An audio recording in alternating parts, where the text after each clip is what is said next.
So here's another tip to help you come up with ideas for YouTube videos. So the first thing you're going to do is come to YouTube and you're going to come to the search bar over here.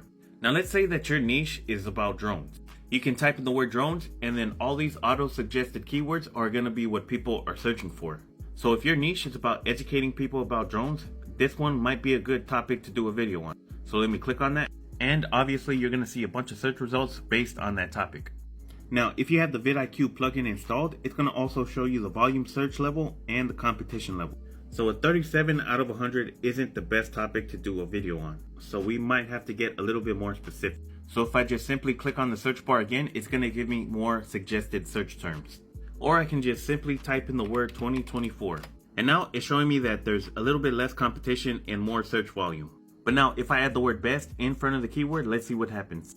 Now it's giving me an even better score with a little bit less competition and more search volume. And I would recommend to repeat this process until you have a score of 70 or higher.